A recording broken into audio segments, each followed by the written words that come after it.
100% है कि इस बार भी हम टॉपर देंगे। 3 वर्ष दिए हैं तो चतुर्थ वर्ष में भी देंगे। और आपने जो कहा हैट्रिक लगाए हैं, इस वर्ष क्या होगा? तो इस वर्ष ज़रूर से ज़रूर कुछ अच्छा और बड़ा होगा। ठीक है, सेंटर से सब घर जाना चाहिए, वो हमारे बच्चे हमारे फैकल्टी के साथ डिस्कशन कर रहे हैं। एक ही रीज़न, वो मॉक है। देखिए, चेहरे पे बहुत मुस्कान अच्छी आने वाली है। जो बच्चे अगर अटेम्प्ट को 130 प्लस अटेम्प्ट रख के आए हैं, मैं तो कह कॉमन लॉ एडमिशन टेस्ट यानी कि क्लैट 2023 के आज जो परीक्षा है वो संपन्न हुए हैं और एक बार फिर बेहतर प्रदर्शन करने के लिए लॉ प्रेप तैयार है। लगातार 3 साल से बिहार टॉपर लॉ प्रेप दे रहा है। ऐसे में आज जब परीक्षा संपन्न हुआ है तो लॉ प्रेप के जो को फाउंडर हैं क्लैट गुरु अभिषेक गुंजन, उनसे जानना ज़रूरी है कि क्या इस बार का प्रदर्शन रहेगा और अब तक जो क्वेश्चन पेपर इन्होंने देखा है, ऐसे में कट ऑफ के क्या जो अनुमान है वो लगाया जाए। स्वागत है सर। धन्यवाद आर्यन जी।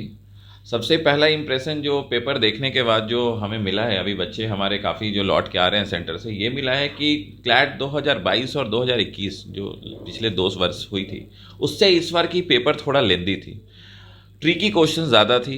बच्चों को एक सेक्शन क्यूटी होता है, वो बहुत उलझाया है। होता तो बहुत छोटा सेक्शन है, 15 मार्क्स का ही होता है, लेकिन बहुत मेजर रोल प्ले करता है। वो सेक्शन बहुत टफ कर दिया था। दूसरा करंट अफेयर्स ने भी काफ़ी उलझाया है बच्चों को। उलझाया क्या है, ये सेक्शन आप कहें तो किस तरफ जाएंगे, तो आप इसको कह सकते हैं कि ये मॉडरेट टू डिफ़िकल्ट सेक्शन के रूप में हम देख सकते हैं, जो हमारे अकॉर्डिंग 2023 की एनालिसिस है। इस बार इससे एक ही क्वेश्चन, एक ही पैसेज जो था वो डायरेक्ट था, जो प्रेसिडेंशियल इलेक्शन वाला। नहीं तो बाद बाकी बहुत ऐसे पैसेजेस थे जो रेलिवेंट टॉपिक्स नहीं कह सकते हैं, वैसे पैसेज से क्वेश्चन थे जिससे बच्चे बहुत परेशान हैं। जो मैं सिर्फ यहाँ की नहीं, मैं ऑल इंडिया अपने हर सेंटर की बात बता रहा हूँ कि हर बच्चे करंट अफेयर्स और डीआई सेक्शन में काफ़ी परेशान। तो इस 2 सेक्शन को, टोटल 5 सेक्शन में मैं कह सकता हूँ मैथ जो था वो इस बार का टफेस्ट था। और जो जीके का सेक्शन था, करंट अफेयर सेक्शन, ये आप कह सकते हैं मॉडरेट टू डिफिकल्ट था। थर्ड आते हैं लीगल रीजनिंग। इस बार बहुत ही इजी रहा है, जो बहुत ही मेजर रोल प्ले करता है। 40 मार्क्स का आता है। हर बच्चे ने काफ़ी बेहतर प्रदर्शन लीगल में किया है। हर बच्चे बहुत सेटिस्फाई हैं और पेपर देखने से लगता है कि एकदम डायरेक्ट क्वेश्चन पूछा गया लीगल में, और जिससे हर बच्चे को बहुत आसानी हुई है। उसके बाद हम आते हैं जब इंग्लिश पे, तो इंग्लिश पे मैं बताऊं तो इंग्लिश बहुत ही सही था। बहुत ज़्यादा कॉन्सेप्चुअल क्वेश्चन थे, कॉन्सेप्चुअल पैसेजेस थे। दूसरा, एक पैसेज मैं देखा हूँ वो एक मैगजीन से था। जो 3-4 पैसेजेस थे वो इस बार नोवेल से था। इस बार न्यूज़पेपर से पैसेजेस को ज़्यादा नहीं उठाया गया था, तो बच्चे के लिए वो थोड़ी आसानी थी और बच्चे बहुत आसानी से उसका आंसर कर पाए। तो वो सेक्शन भी आप कहेंगे इंग्लिश सेक्शन मॉडरेट था।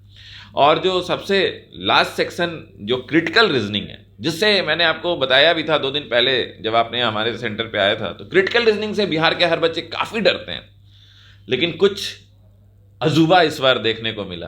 क्रिटिकल रीजनिंग से बच्चे बहुत सेटिस्फाई थे। क्रिटिकल रीजनिंग का भी जो क्वेश्चन था वो कंसेप्चुअल बेस्ड था। क्वेश्चन कंसेप्चुअल बेस्ड होने से क्या है कि डायरेक्ट क्वेश्चन को बच्चे जान रहे हैं कि ये एजम्पशन बेस्ड क्वेश्चन है, ये आर्ग्यूमेंट बेस्ड क्वेश्चन है, ये इन्फ्रेंस बेस्ड क्वेश्चन है, जिससे बच्चे परेशान नहीं होते हैं। तो ये सेक्शन भी आप कहेंगे तो ये मॉडरेट सेक्शन था। तो ओवरऑल पेपर जो था वो बच्चों को जरूर परेशान किया, उलझाया है पिछले 2 सालों के उस तुलना में। कट ऑफ जो है आर्यन जी, अभी बोलने का सही समय नहीं है, लेकिन मैं बताऊं कट ऑफ जो है पिछले 2 वर्षों से कम जाने जा रहा है। और कट ऑफ अभी तो जस्ट पेपर ख़त्म ही हुआ और आप सबसे पहले हैं जो हमारे संस्थान में आ चुके हैं। तो कट ऑफ ये मैं आपके चैनल के माध्यम से हर बच्चों को सूचना दे दूं कि कट ऑफ पिछले 2 वर्षों से काफ़ी कम जाने जा रहा है। लेकिन इस बार भी अटेम्प्ट बच्चे को रखना था, ये नहीं कि अटेम्प्ट को कम कर देना था। करंट अफेयर्स टफ था, ठीक है, कुछ अटेम्प्ट, लेकिन आपको 3 सेक्शन तो मॉडरेट और इजी पार्ट में था। हमने देखा कई बच्चे जो हैं एग्ज़ाम देने के बाद आपके पास पहुंचे, कईयों ने बताया 140 अटेम्प्ट किया, 1-2 बच्चों ने बताया कि 90s में आ जाएंगे। तो क्या उन बच्चों के चेहरे पे मुस्कान आने वाली है? देखिए, चेहरे पे बहुत मुस्कान अच्छी आने वाली है। जो बच्चे अगर अटेम्प्ट को 130 प्लस अटेम्प्ट रख के आए हैं, मैं तो कह रहा हूँ जो बच्चे 95 प्लस अटेम्प्ट अगर रखे हैं तो उन्हें पॉजिटिव रहने की ज़रूरत है, घबराने की ज़रूरत एकदम नहीं है। अगर 95 है, एक्यूरेसी सही है, तो वो ज़रूर से ज़रूर इन 23 नेशनल लॉ यूनिवर्सिटी में अपनी जगह को सुनिश्चित। कई सेंटर पे हमने विज़िट किया जहाँ पे एग्ज़ाम्स हो रहे थे, आपके संस्थान के बच्चों से बात की और भी संस्थान के बच्चों से बात की। कई जगहों पर ये कहा गया कि गाइडेंस बेहतर नहीं मिला, लेकिन आपके संस्थान के बच्चों ने ये बताया कि मॉक जो हमारे संस्थान में होता है मॉक टेस्ट, उससे काफ़ी फ़ायदा हुआ। देखिए, मैं आपको बताऊं, इस बार हमने मॉक लीग ऑर्गेनाइज किया था। ये लॉ प्रेप के इतिहास में, हमारे 22 वर्षों के इतिहास में ये पहली बार, जिसका हमारे बच्चों ने, अभी आप देख रहे हैं हमारे हर क्लास के बच्चे में, अभी सेंटर से सब घर जाना चाहिए, वो हमारे बच्चे हमारे फैकल्टी के साथ डिस्कशन कर रहे हैं। एक ही रीज़न, वो मॉक है, जो पढ़ाई के साथ साथ सबसे ज़्यादा इंपॉर्टेंट है। आज उनके अंदर डर नहीं था। जो बच्चे आपके सामने आकर के 140, 130, कोई 100+ अटेम्प्ट बता रहे हैं, वो मॉक का है। लगातार हमारा 2 मॉक लीग हुआ है।